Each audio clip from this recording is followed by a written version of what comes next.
Hello, and welcome to another episode of The Soul of Business with Blaine Bartlett. I am your host, Blaine Bartlett.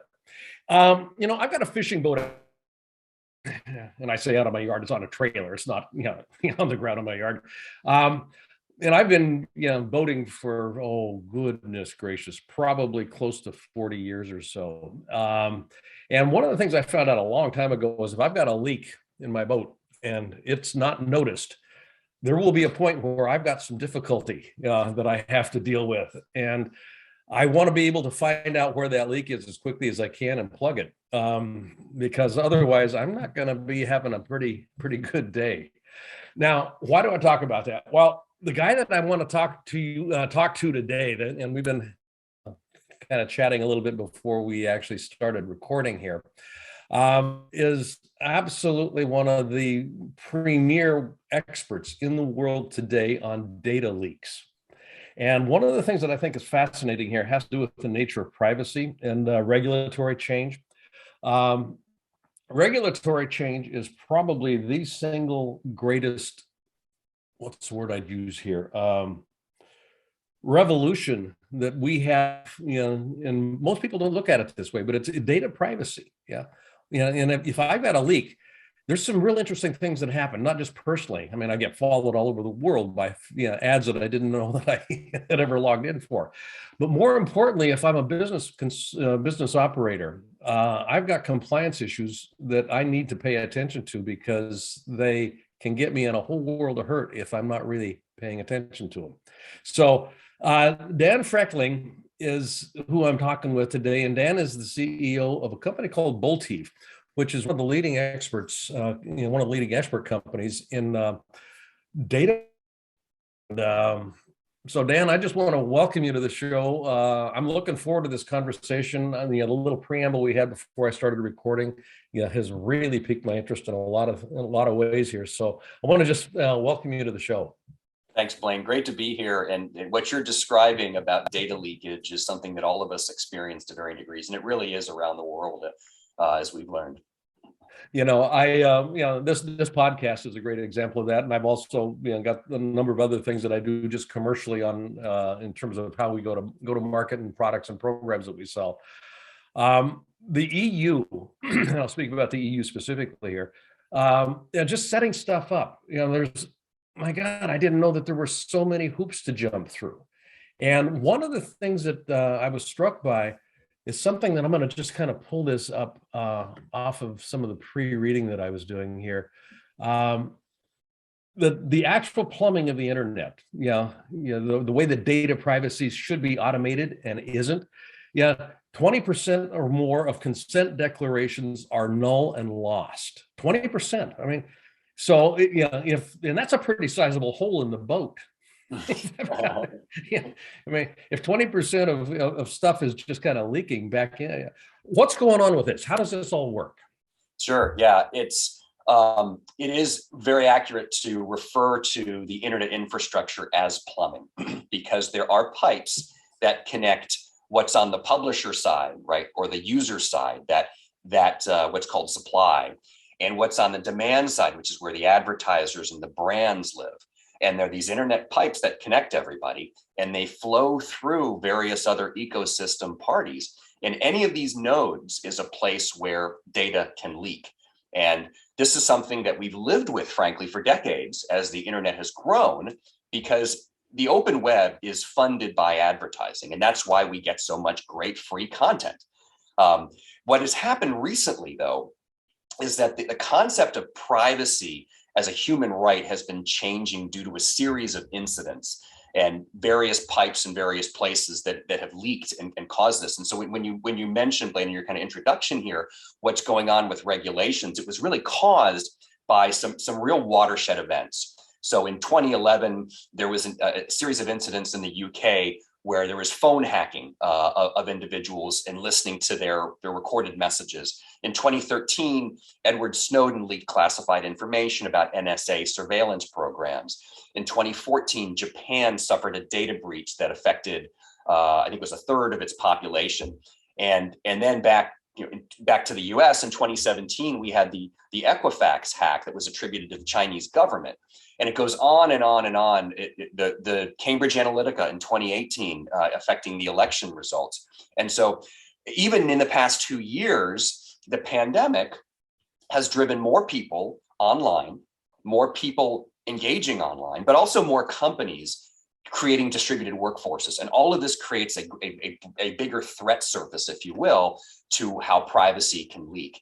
And what that has led to, all of these incidents, and then it capped off with the pandemic, is a massive global response from regulators, from Japan to, you were referring to the EU, GDPR in 2018, California passing CCPA, and then making it even stronger with CPRA.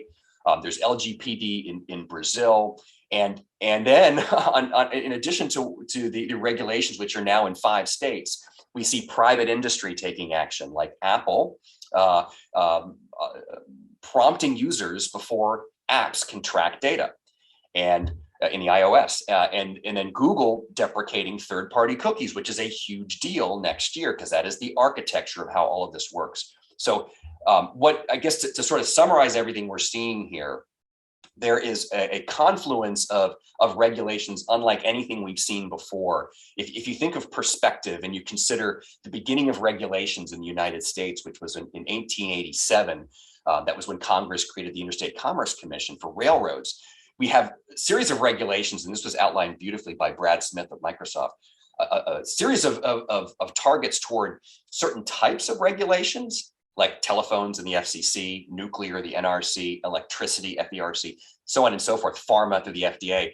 But all of the regulatory responses to the wrongs that have occurred were national in scope for our country.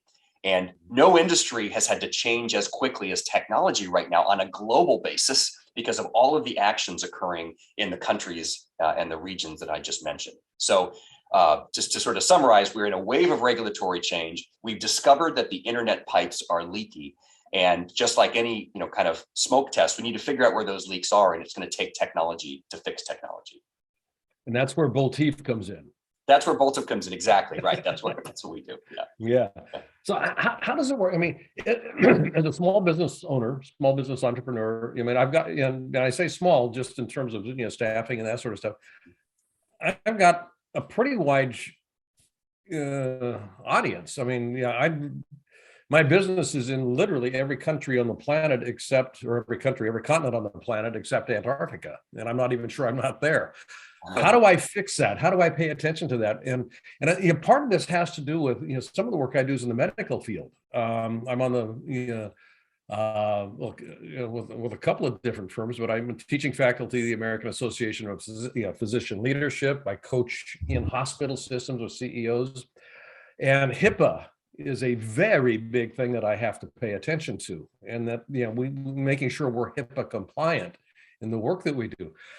How would Boltive actually work with me, as an example, or if I'm a little bit larger, with an enterprise, to make sure that we are in compliance, that the leaks aren't going to come back and bite us? Yeah, I guess there's a few different areas, and some of this there is a whole practice around privacy that goes beyond some of the areas that I'm going to talk about. But let's to kind of focus the privacy discussion on the advertising data leakage or the website data leakage. So I think it's important, first of all, for companies to designate somebody in charge of privacy, and to map where data flows are, and what kind of data they're recording and where that data is going, and that goes across systems. When you get into the intersection of what's going on online, about what's going on the internet, I think it's important to scan and to see who are the third parties that you're doing business with. We find many times that there are unauthorized third parties, fourth parties, fifth parties that businesses just simply aren't aware of, that are receiving data from consumers. And as you point out, health data is very sensitive. Health is one of the sensitive categories, alongside geolocation and ethnicity and sexual preference and other areas that the regulations have targeted. So anytime you touch on matters of health and personal characteristics and finances, then there's an even higher bar to watch out for. But I think it starts with a scan, and it starts for looking for a couple things that we found that plague businesses of all sizes. One is dark signals, and the other is skimmers. And dark signals occur when the privacy technologies aren't fully doing their job. And we see this all the time with consent management platforms. Consent management platforms are where you visit a website and it asks you, do you want to accept or reject cookies? Like that's like the classic experience we have with CMPs or consent management platforms. And you press a button to accept or reject. There's more granular consent you can provide beyond that.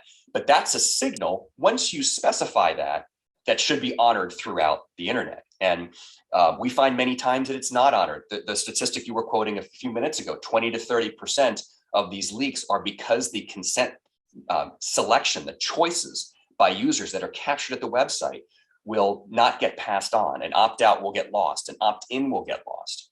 And so finding those dark signals and revealing them is a big benefit to companies because it avoids liability, but it also provides opportunity to reach your users who otherwise would have gone dark. And the second is around skimmers, but I'll see if you have any follow-up questions before I go too far. Well, no, that dark piece, because how do I target effectively if the opt-in isn't actually being passed on? So yeah, my ad spend, or basically even the campaign itself, an advertising campaign could be missing the mark completely, 20% of the time at least, because the opt-in structures or even the opt-out isn't doesn't have the integrity that it should, the fidelity. Yeah, the fidelity and integrity, exactly right. And it is a problem for both the opt-outs and the opt-in signals, and you just simply don't know. What exacerbates this is that we also see skimmers. And if you think of skimmers, you think of credit card skimmers like you would hear about at gas pumps, which is it's a piece of machinery. It looks like it's part of the system. And when you're scanning your card, it's recording that information and passing it on to unknown data collectors. We see the same thing online. We see skimmers that live within what the advertising ecosystem, within the bid stream, that can gather information and use it for other purposes. And just like a credit card skimmer, there actually was a case just a few days ago where a company in Russia called RuTarget, which was sanctioned by the Treasury, was still receiving allegedly personal information from Google for months and months, and that would qualify as a skimmer, right? So that happens all the time. This research was reported by ProPublica, went further and found 35 Chinese and Russian companies that Google has publicly admitted they share data with. But in this case of RuTarget, it was particularly problematic because they were sanctioned and because it was possible to see, well, who's visiting sites about Ukraine, who's in Ukraine, and what are they viewing? Are they viewing extremist sites? Are they reviewing pro-Ukraine, pro-Russian sites, and so forth? Now that opens up a real interesting can of worms around this whole abortion. And and I don't want to put you on. I know you're CEO of a company, and so I'm waving me off if we don't want to go here. But from a data collection perspective, and the example you cite there around Ukraine data, all of that stuff. What I've been reading in the popular press, but I've also picked up some Publica and Reddit and whatnot that speak to tracking people's inquiries and searches on abortion services. Now, how does that privacy? Because to me, it seems like that would fall under a HIPAA guideline. So how is this data going to be accessed if in fact it does fall under a HIPAA guideline, which prohibits the sharing of any identifiable medical or any identifiable information based on medical inquiry? Yeah. So I'll first say I'm not a lawyer. I don't have a legal background. I'm certainly not an expert in HIPAA. But I do understand there's a difference between HIPAA covered entities and non-HIPAA covered entities. So even though it may be health data, if it's not a medical group or so forth, they may not be under the jurisdiction of HIPAA. But you're exactly right that the data is sensitive. And there's been a lot of discussion in privacy circles about the Supreme Court ruling and what that means for privacy in general as a precedent, but also specifically around abortions, because the data is accessible from data brokers and others on geolocation. It's possible to identify when someone has been proximate to a Planned Parenthood or other clinic. The browsing history, if they're reading up, as you said, if they're searching for clinics, if they're reading up on various subjects, that is tradable and gatherable by anybody, by authorities, by vigilantes in certain states that may benefit from reporting those that have broken the law in that respect. So it is a real problem. And we're in this period now. I do believe we're in a period now where we're the most vulnerable, but I do believe over time laws are going to patch some of the holes. It'll take some time at the federal level, but more quickly at the state level. And in addition, private industry is taking some of their own steps to move to encryption around data, or to companies in the tech space to enact policies that they will not share any data around geolocation or any data around the sensitive subject. Great. When we come back, we're going to take a real quick break right now. I want to jump into this, potentially Pandora's box about what private companies can do, that sort of thing. Geofencing. I mean, there's a lot of different things that we can probably play with here. We're going to take a real quick break. Dan Frechtling, I want to just thank you. We'll be right back, guys. Stay tuned. We've got a fascinating, continuing conversation in front of us here. I want to thank you for listening. I want to also invite you right now to go to blainebartlett.com. And on that site, which is my personal website, you'll see services up on the top menu. I'd like you to click on Leadership Mastermind. Now, why I want you to do that is we have structured a mastermind program that is very unusual and it is very powerful. And by going onto that site and clicking that link, you'll be taken to a landing page that is an invitation to join this mastermind. It's a 52-week-long exploration of what it takes to be a highly effective leader in today's fast-changing environment. You won't regret it. And if you've been liking what you've been listening to on these Soul of Business podcasts, how does one become a leader that can keep connection to the soul of business? That's what we look at. That's what we're about in this mastermind program. So again, go to blainebartlett.com and click on the services link, and there you'll find the link to the Leadership Mastermind program. Look forward to seeing you there. Thanks for listening to this little commercial, and now back to our show. Welcome back. Before we took a break, Dan and I were talking about privacy and just kind of how we can actually protect ourselves. I'll just kind of put it in a personal term, from unwarranted or even more specific, probably unwanted searches. Gathering information that target me as a consequence of my search activities, that sort of a thing. What are some of the things that private companies can do to protect data? As an example. Mm-hmm.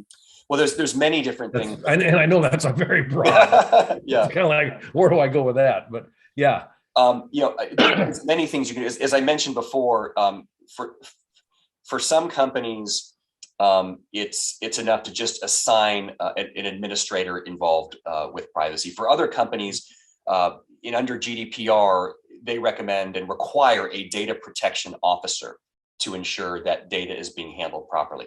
And you've asked about small businesses before, and the issue with small businesses is one-fold, but the issue with larger businesses, I think, is even more pronounced. We did a survey of the Fortune 100, and when we did that survey of the Fortune 100, we found that the vast majority of them were not compliant with what the California laws required around opt-out expectations. So we found of the Fortune 100, 96 of them shared data about users. And that's not too surprising that the number was so large. But only 53 of those used 2 or more opt-out methods, as California requires. And only 33 of those 53 used the approved opt-out methods. So it's very much in the first inning of privacy compliance. So businesses should not feel like they need to be perfect. If the Fortune 100 is as imperfect as I just described to you, then small businesses will be given some grace on that. And in fact, the same thing happened under GDPR. When GDPR was first enacted, there were many companies that were not compliant in 2018, 2019, 2020. But if you showed a path towards compliance, that was usually enough for the regulators to give you a break. Not in all countries, because some countries have data protection authorities that are more activist than others. But what I believe is going to happen in the US, and if you believe what the Colorado Attorney General has said, that good faith will be met with leniency. And what California has said in its regulations, that there will be some grace given to companies that are not quite ready. But there are also very, very easy ways to get started. Assign someone in your company who's responsible for data privacy. Take a look at the federal government NIST privacy framework. They have a ready, set, go approach where it doesn't have to be perfect out of the gates, but you can get started that way. That's a useful guideline there too. Yeah. That's great. So, all of this kind of leads up to kind of a meta question here. What do you see, and you are better positioned than most, definitely here, but what's the future hold for data privacy? What can I expect as a consumer, as a business owner? What's the future look like here? Gosh, that's a great question. And in lots of directions I could go in there. Well, the future is going to be regulations are only going to go one direction. Now, the pendulum's going to swing, just like most things. But I think the future holds for the US that we are going to have a federal privacy law. It may be earlier than we realize. The ADPPA, which is a federal law enshrining data privacy, wasn't expected to go anywhere this year, but it's gotten bipartisan support. So that's encouraging. Yeah, it is shocking. Now, it still has to make it through all the friction that Congress will introduce around that. But I think a data privacy law that covers the entire US is one element. I hope another element is increasing awareness, because there's things that we can do as individuals. The technology companies will make it easier for us to make choices. So as we talked about the app tracking choices under iOS, and Android is going to go to a similar system. We talked about consent management platforms and how it's a 20 to 30% error rate right now. I think we're going to see that error rate decrease. But we do need to take some of this into account as individuals, to take responsibility for our own data privacy and for what we're sharing out of, I would say, almost a reflexive reaction. Many times we'll push that button that says accept cookies without knowing where that data is going. And that's where the danger lies in. So that's one aspect. Another aspect of I think of the future is where technology is going to take us.